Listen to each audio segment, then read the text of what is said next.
preocupen los demás. Listo, gracias. Adelante. Bueno, nosotros les vamos a exponer sobre el neoliberalismo.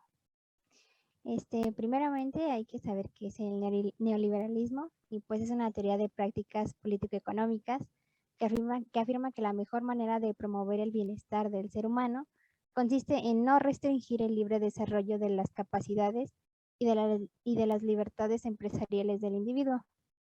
Esta basa sus orígenes en la teoría económica clásica, la cual dice que los mercados deben actuar libremente sin intervención alguna de los gobiernos. Es decir, que los mercados con sus propias leyes pueden optimizar la producción y comercialización de los recursos de un país. Dice, perdón que te interrumpa, parece que no te escuchan bien, nada más pudiera subir un poquito más sí, tu voz. Permítame. Gracias. Voy a subir.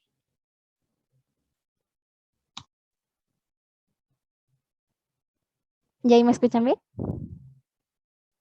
Ok, bueno, les voy a repetir todo por si no escucharon bien. Es una teoría de prácticas político-económicas que afirma que la mejor manera de promover el bienestar del ser humano es no restringirlo de su desarrollo de capacidades y de libertades empresariales. Sus orígenes se basan en la teoría económica clásica, la cual dice que los mercados deben actuar libremente sin intervención alguna de los gobiernos. Es decir, que los mercados con sus propias leyes pueden optimizar la producción y comercialización de los recursos de un país. Es una teoría que se plantea preguntas como ¿qué debe producirse? ¿A qué precios se deben vender? ¿Y cuáles son los salarios adecuados para la fuerza de trabajo? Y pues las respuestas a estas mismas preguntas las debe de contestar el mercado. El neoliberalismo tiene como por objeto ejercer de manera absoluta las libertades de los individuos y de sus emprendimientos. Es una corriente de pensamiento económico, político y social. Esta surgió en el siglo XX y se basa en la defensa de un sistema capitalista. Como dato, el capitalismo es el modelo más utilizado en los países del mundo.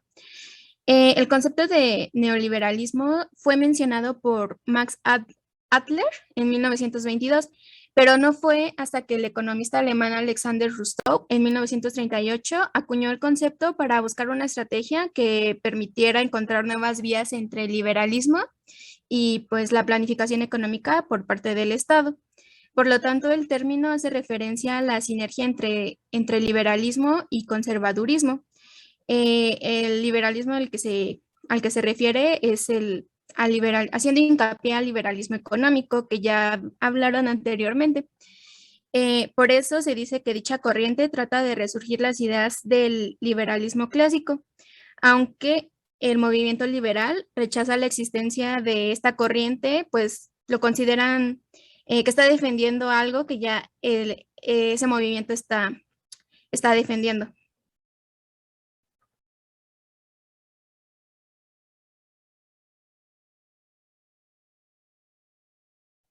Bueno, yo les voy a hablar sobre los principios del neoliberalismo. Existe una gran similitud entre el ideario neoliberal y el liberal, pues ambos presentan los mismos principios. ¿Hay que seguir, por favor? Primero tenemos la libertad absoluta, la cual es el derecho de todo ser humano de controlar su propio trabajo o propiedad. En una economía libre, los individuos pueden trabajar, producir, consumir e invertir como ellos decidan. La defensa de la propiedad privada, y entendemos como propiedad privada el derecho del individuo o las organizaciones a la posesión, el control y la disposición de un bien. Aquí sigue, por favor. El predominio del libre mercado, y entendemos por libre mercado como el sistema en el que el precio de los bienes es acordado por consentimiento entre los vendedores y los compradores mediante leyes de la oferta y la demanda. En su implementación requiere la existencia de la libre competencia, lo que requiere que los participantes de una transacción comercial, entre los participantes de una transacción comercial no exista coerción ni fraude y que las transacciones sean voluntarias. La que sigue, por favor. El peso mínimo del Estado, y con esto nos referimos a que, ya que un gobierno sin límites constitucionales se interpone en el camino de la prosperidad al aprobar regulaciones que crean dependencia y ahogan la oportunidad a personas, a las empresas a prosperar. Un gobierno limitado permite a las personas controlar la intervención del gobierno a través de la representación y el poder del voto. ¿A qué sigue, por favor? El individualismo se refiere a que los individualistas promueven el derecho de los objetivos y los deseos propios, en tanto la independencia y la autosuficiencia, mientras se oponen a la mayoría de las intervenciones externas sobre sus opciones personales, ya sean estas intervenciones sociales o estatales. La que sigue, por favor. El orden político, y con esto nos referimos a la aplicación concisa, coherente y sistemática de los tres principios fundamentales de la democracia, lo cual es la supremacía de la ley, igual protección ante la ley y la aplicación imparcial de las infracciones de la ley. Y bueno, la que sigue, por favor. En las características del neoliberalismo tenemos la propiedad privada, que como ya lo explicamos, los liberalistas lo que querían era que pudieran tener el control de sus propiedades, a diferencia de otros sistemas como ya vemos que existe, como por ejemplo el comunismo.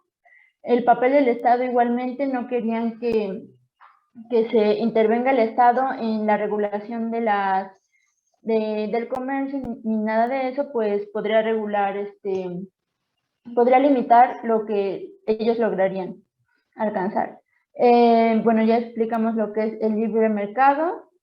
La desregulación es el proceso que tiende a favorecer el libre mercado y la competencia entre los posibles proveedores de un servicio, eliminando leyes, regulaciones administrativas o barreras artificiales que favorezcan situaciones de monopolio local.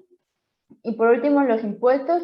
En el neoliberalismo se persigue una reducción de impuestos, lo cual también derivaría en un menor gasto público, lo cual podría ser, por ejemplo, que al bajar los impuestos haya menor dinero que se puede invertir en escuelas públicas o en cuestiones que sean a libre acceso de todos. Y entonces se conduciría a la privatización.